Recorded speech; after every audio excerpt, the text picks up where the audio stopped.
mes chers penseurs. Aujourd'hui, je voulais revenir sur une question qui a lancé le concept même de l'émission. Existe-t-il une vérité universelle ?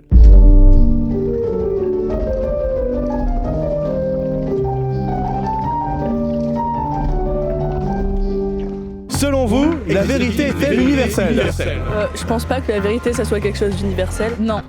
Pour moi, la vérité, c'est hyper subjectif. Ça dépend vraiment de plein de choses. Ça me semble difficile de définir quelque chose qui soit absolument universel, vérité ou pas d'ailleurs. Allez, viens avec moi. Et même les vérités scientifiques, on ne peut pas s'appuyer dessus complètement, dans la mesure où, à un niveau scientifique donné, on peut penser tenir une vérité, mais cette vérité est tout à fait défaite avec le progrès scientifique. Vous avez dit que c'était subjectif, mais vous avez aussi dit que vous étiez cartésienne. Et... Dans le milieu de la santé, donc voilà, c'est noir ou blanc, il n'y a pas beaucoup de gris.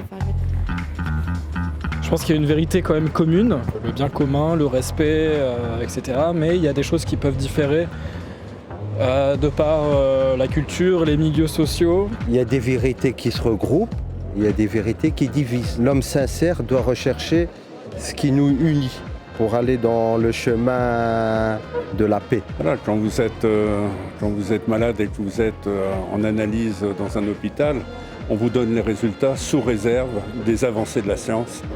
Donc aucune vérité, même médicale, n'est assurée. La vérité chez les Indiens d'Amérique, même au 19e siècle, ne sera pas la même que chez les Français d'ici, même chez les Lillois. Je veux dire, ça dépend de l'époque, ça dépend de beaucoup de choses, mais universel, sûrement pas.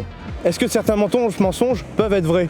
Je pense que ouais, parce que parfois certains mensonges, c'est aussi un moyen de se persuader de quelque chose et de rester dans une forme de déni qui nous paraît mieux que la vérité en elle-même. Donc ça va nous toucher intérieurement et ça va être naturel, on va être dans le déni et puis on va réagir.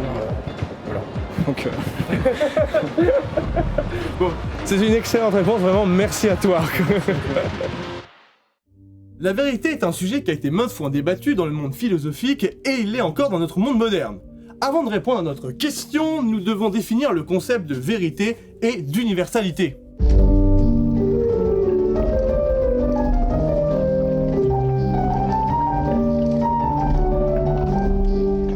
Pour commencer sur la vérité, qu'est-ce que nous dit le dictionnaire ?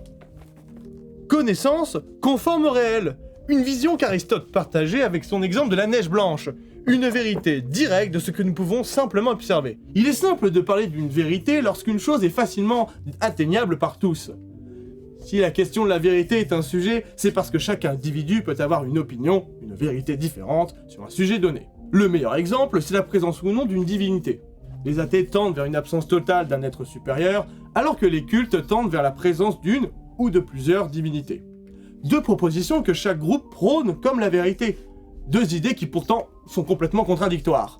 Par cet exemple, nous voyons bien que la vérité peut être objective et subjective, selon une idée donnée, selon une pensée. Moi-même, en vous partageant mes réflexions philosophiques, je vous parle de ce qui pour moi est une vérité. Car, et c'est un sujet qui reviendra tout au long de cet épisode, même lorsqu'on essaye d'être le plus objectif possible, nous n'y arrivons jamais complètement. Pour revenir sur Aristote, la neige est blanche, je vous invite à aller voir dehors.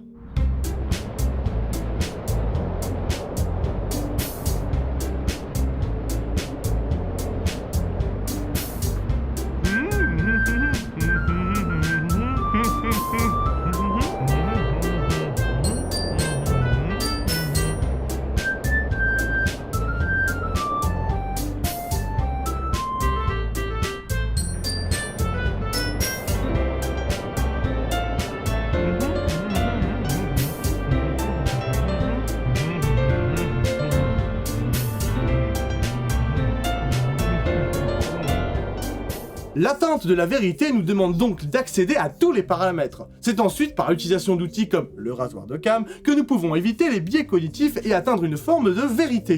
Comme je l'ai brièvement expliqué, la vérité peut être personnelle, mais parfois l'objectif est simplement de croire.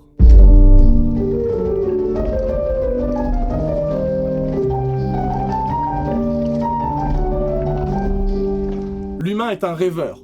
Nous aimons nous plonger dans des univers fantastiques. C'est aussi une manière pour nous de s'échapper d'une réalité qui peut nous dépasser. La croyance crée de nouvelles vérités ne pouvant exister que pour la personne qui l'a inventée. Mais à aucun moment ces vérités deviennent fondamentales. Étrangement, il y a un paradoxe, l'effet placebo. Ayant un résultat psychophysiologique positif, l'effet placebo, même si nous n'en parlerons pas plus dans cet épisode, soulève une nouvelle question. Est-il obligatoire de ne penser et de ne croire qu'en la vérité? Le concept de vérité, nous l'avons vu, est compliqué à définir.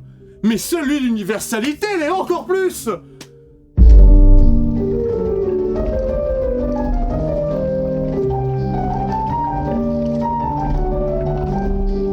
Comme pour la vérité, nous allons commencer par la définition de l'universalité. Alors, qu'est-ce qu'on nous dit? Caractère de ce qui concerne la totalité des hommes. La totalité des hommes. La totalité des hommes. L'humanité n'a jamais été homogène. Même si par la mondialisation les différentes cultures humaines s'entremêlent, les frontières se floutent, mais en aucun cas la grande diversité culturelle s'estompe. La vision d'un sujet comme la mort, qui est commun à tous, est largement différente entre un japonais shintoïste bouddhiste et un français chrétien. La difficulté sur le concept de l'universalité est que notre statut d'humain rend des thèmes communs différents. La vie, la mort, l'amour, notre place dans l'univers, les rapports sociaux sont des thèmes que nous avons tous en commun. Par cette analyse, nous pouvons définir que si nous souhaitons une vérité universelle, un partage de connaissances sera obligatoire. Les cultures humaines sont variées et j'aimerais parler du peuple vivant sur l'île de North, les Sentinelles. Un peuple en isolement volontaire. Forcément, nos concepts n'ont aucun rapport avec les leurs. Rien n'est universel, mais en contradiction avec notre sujet, c'est ce qui permet l'accès à la vérité universelle. La question de la vérité universelle est un thème qui me tient à cœur. Humaniste, je pense que si l'humanité se regroupait, nous irions énormément plus loin. En toute logique, pour atteindre une universalité de la vérité, il nous faudrait supprimer notre individualité.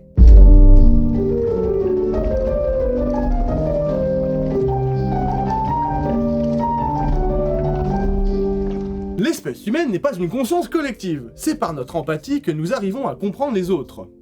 Cependant, nous ne sommes pas obligés de prendre en compte notre empathie. L'individualité propre à l'être humain nous empêche d'atteindre une forme de vérité universelle car aucun individu n'a le temps de tout savoir. Même les plus grandes têtes de notre monde n'ont jamais été omnipotents car le propre de l'être humain, c'est notre capacité à être expert. Notre incapacité à tout savoir nous crée une curiosité d'apprendre et c'est l'individualité qui nous permet de toujours découvrir. La beauté de l'être humain, c'est notre manque de vérité universelle. Notre position d'individu fait que nous pouvons avoir un avis différent sur un même sujet, comme lorsque nous sommes dans un club. En littérature, chacun peut apprécier des sujets diamétralement différents. Cependant, on peut prendre l'initiative de découvrir les genres préférés de chacun. Une sortie de notre individualité qui nous permet d'apprendre plus.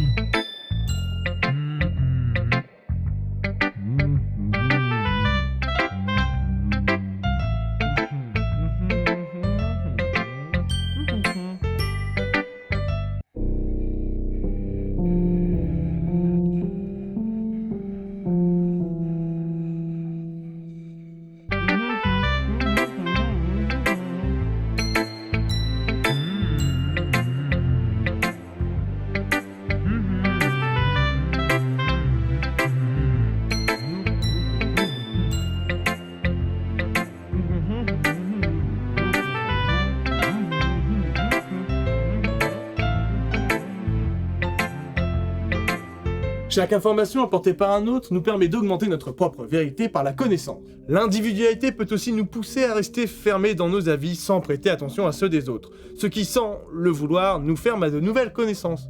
Ceci est une autre barrière face à notre apprentissage de la vérité universelle. Et c'est en combinant les connaissances de chacun que nous pouvons atteindre une vérité plus universelle.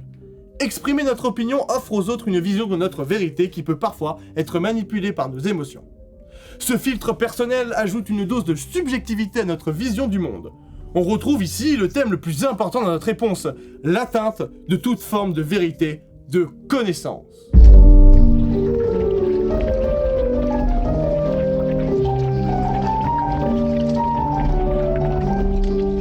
L'humain est un être. Il nous est possible d'atteindre une grande connaissance, mais même en partageant et en échangeant un maximum, nous n'atteindrons jamais individuellement la vérité universelle. C'est justement pour cette raison qu'en tant que penseur, je vous invite à répondre à notre question en commentaire. Je vous invite à vous faire votre propre avis avec votre propre vérité. Merci à vous d'avoir suivi cet épisode, et à bientôt dans mon humble librairie.